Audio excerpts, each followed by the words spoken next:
On a snowy winter night in London, I pushed open the door of the cafe 52 minutes late, soaked from head to toe, and still wearing my work clothes covered in plaster dust.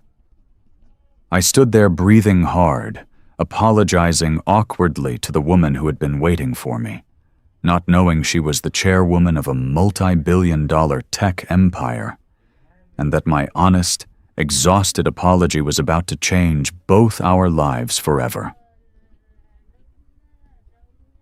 The snow was falling heavily that night in London, thick white flakes drifting silently past the glowing windows of the Lantern Cafe in Shoreditch. I pushed the door open, a rush of cold air and wet snow following me inside. My old canvas jacket was completely soaked, my hair was a mess, and there was still plaster dust on my knees from the emergency repair job I had left halfway through. I was 52 minutes late. My heart was still racing from the hospital. I had spent the last few hours in the emergency room with Millie, holding her small hand while the doctors checked her fever. As soon as the doctor said she was stable and could go home with medicine, I ran straight here, still in my work clothes, without even changing. I scanned the quiet cafe and immediately spotted her. She was sitting alone at a corner table near the window, wearing a simple gray sweater. A half-empty cup of coffee sat in front of her, long since gone cold. She had a thick book open in her lap, but she was not reading. She was looking straight at me with calm, unreadable eyes. I walked over, my wet boots leaving faint tracks on the wooden floor. I stopped in front of her table, breathing hard, and lowered my head slightly. "I'm so sorry," I said, my voice rough from the cold and exhaustion.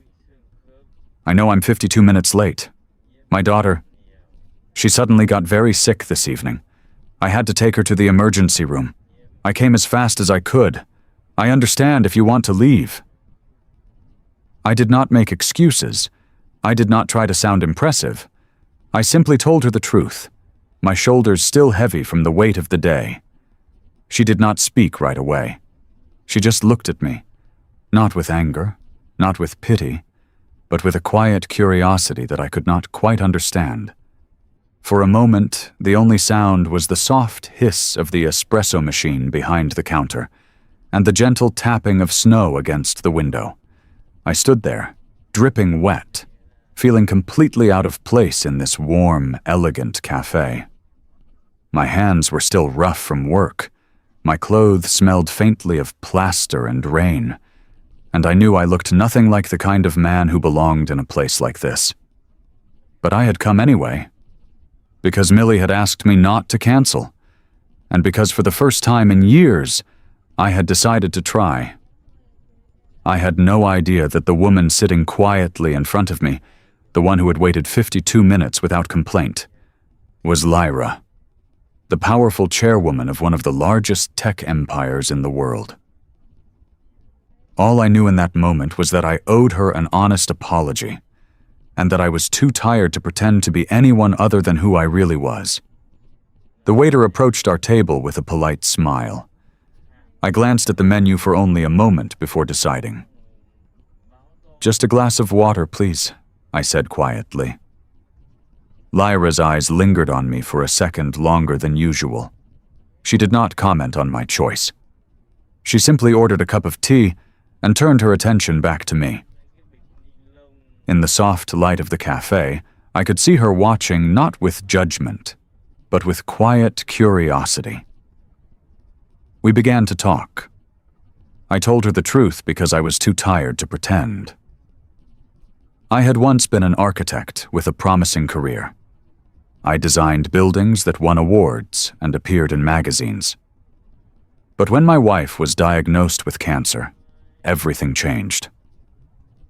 After she passed away, I could not return to the long hours and endless meetings. I needed to be there for Millie every single day. So I walked away from that world and became a plumber, fixing pipes, repairing leaks, working with my hands. It was not glamorous, but it allowed me to pick Millie up from school, to sit with her when she had nightmares, and to make sure she never felt alone. Lyra listened without interrupting. Her expression was gentle, almost surprised. "I run a tech company with 400 employees," she said softly. "I make decisions that affect thousands of people every day. But sitting here, listening to you, I realize I have never known what it feels like to put another person's needs above my own career so completely." We spoke for a long time. She shared about the loneliness at the top, the endless meetings, the people who only saw her as a title, the way success had slowly isolated her from real connection. I listened, nodding, because I understood what it meant to feel alone even when the world thought you had everything. I treated her with the same respect I would show any stranger, kind, warm, and honest.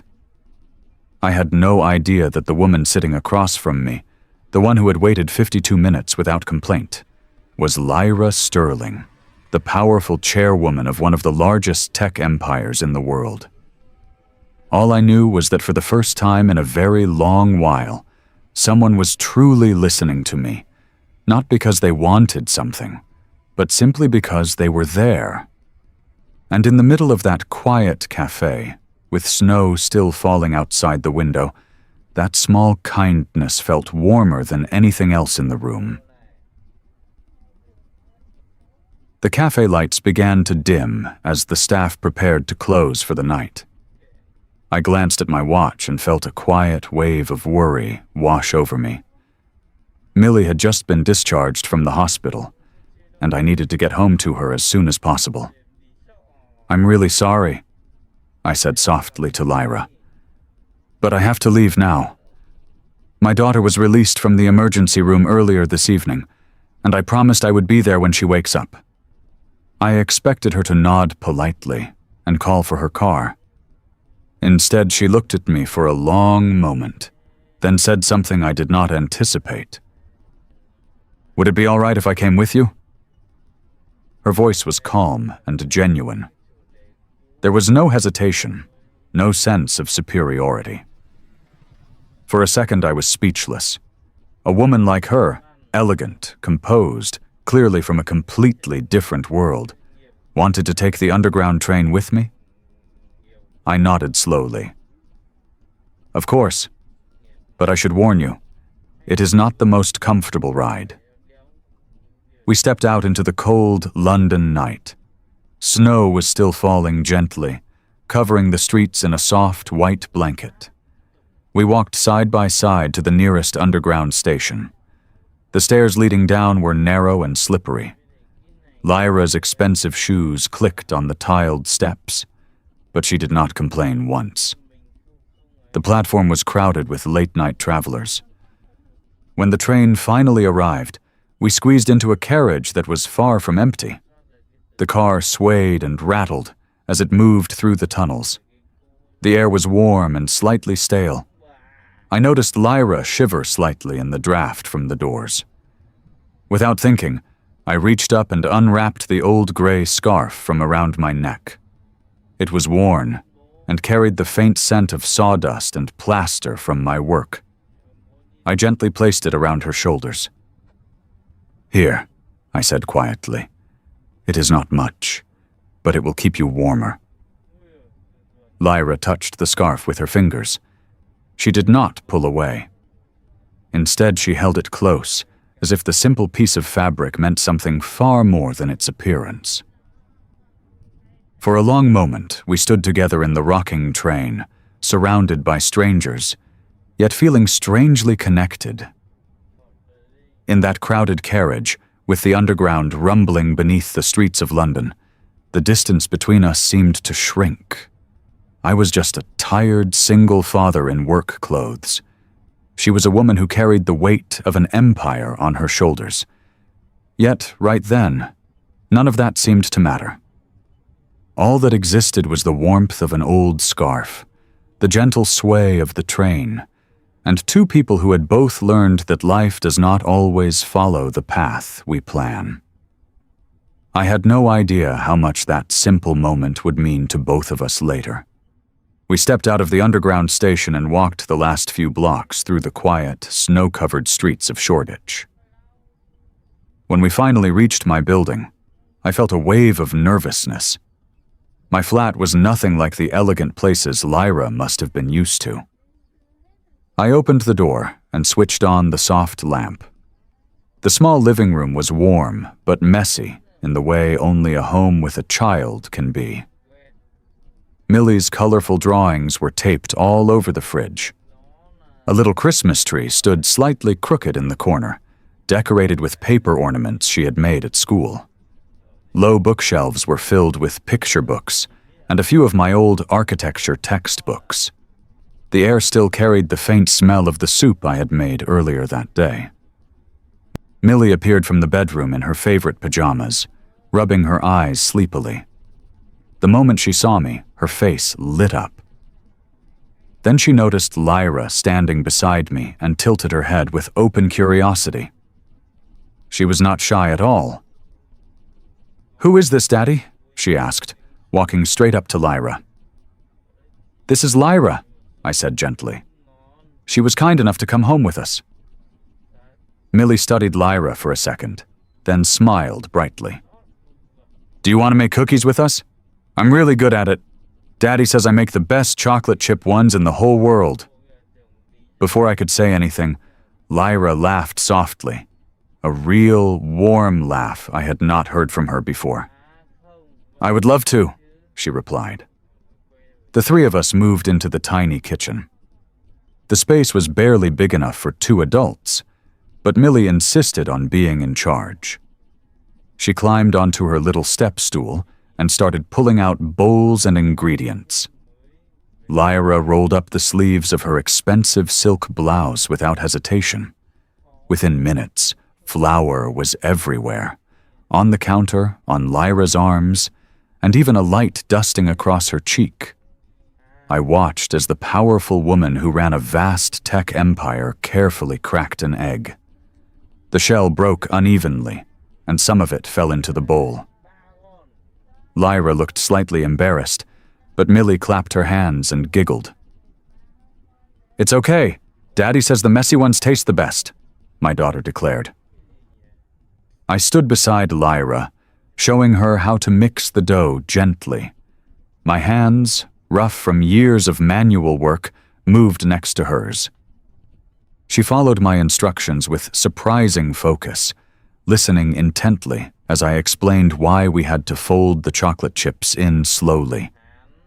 There was no trace of the distant, controlled CEO I had imagined.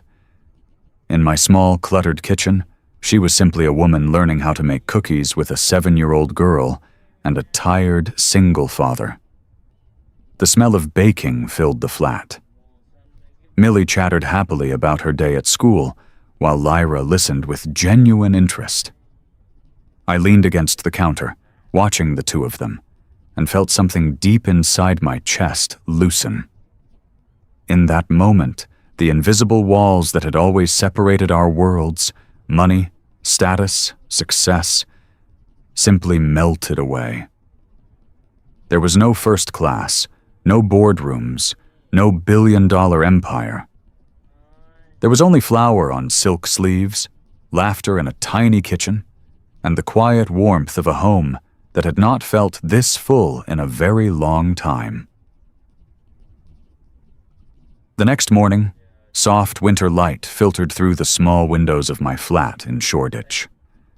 I woke up to the smell of fresh coffee and the quiet sound of Millie's bare feet padding across the wooden floor. For the first time in years, the apartment felt different, warmer, fuller. Millie climbed onto the couch where Lyra had spent the night. She was holding a fresh sheet of paper, her little fingers still smudged with crayon.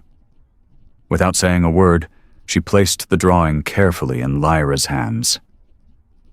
"Look," Millie said proudly. "I drew this for you last night after you fell asleep." Lyra sat up slowly, still wearing my old sweater that she had borrowed. She looked down at the drawing. It showed a small house with a crooked chimney. There was me standing outside with a toolbox, Millie holding a balloon, and right in the middle, a woman with golden hair. Above her head, Millie had written the name Lyra in big, careful letters. This time, there were no quotation marks around the name. Lyra stared at the drawing for a long moment. Her fingers trembled slightly as she traced the lines. I saw her eyes glisten. She blinked quickly, but a single tear escaped and fell onto the paper. "I have never been drawn into someone's family before," she whispered, her voice thick with emotion. "Not like this." Millie beamed. "You're not in brackets anymore. That means you belong here." I walked over from the kitchen and gently wiped a small streak of flour that was still on Lyra's cheek from last night's baking. My rough hand brushed against her skin for just a second. She looked up at me, and in that quiet morning light, everything between us felt simple and true. No contracts, no boardrooms, no billion-dollar decisions. Just a single father, a little girl, and a woman who had spent years controlling an empire, now sitting in my tiny flat, holding a crayon drawing that had given her a place in our world. I smiled softly and said nothing. Words were not needed. The look we shared said everything. This was the beginning of something real, something neither of us had expected when I walked into that cafe 52 minutes late the night before. Millie climbed between us on the couch, resting her head on Lyra's shoulder. Outside, the snow had stopped falling, and London slowly woke up to a new day. You know, my friend, this story is an original piece of fiction, crafted straight from the heart. Though Rowan, Lyra, and little Millie are imagined, the feelings they carry are very real. The exhaustion of a single father trying to hold everything together, the loneliness that hides behind great success, and the quiet power of being truly seen by someone. This tale carries one gentle truth. Never judge a person by how late they arrive or how simple their clothes look. Real wealth is never loud. It lives in the father who chooses his daughter over everything else. It lives in the woman brave enough to wait, to listen, and to step into a world she does not control. And it lives in the crayon drawing of a child who decides to add you to her family without any conditions. Sometimes the greatest courage is not moving forward at full speed, but simply choosing to stay and wait a little longer. Thank you for sharing this journey with me today. If it touched your heart, please let me know in the comments. I will keep bringing you these healing stories every week, because here we believe that quiet kindness and honest love will always find their way home.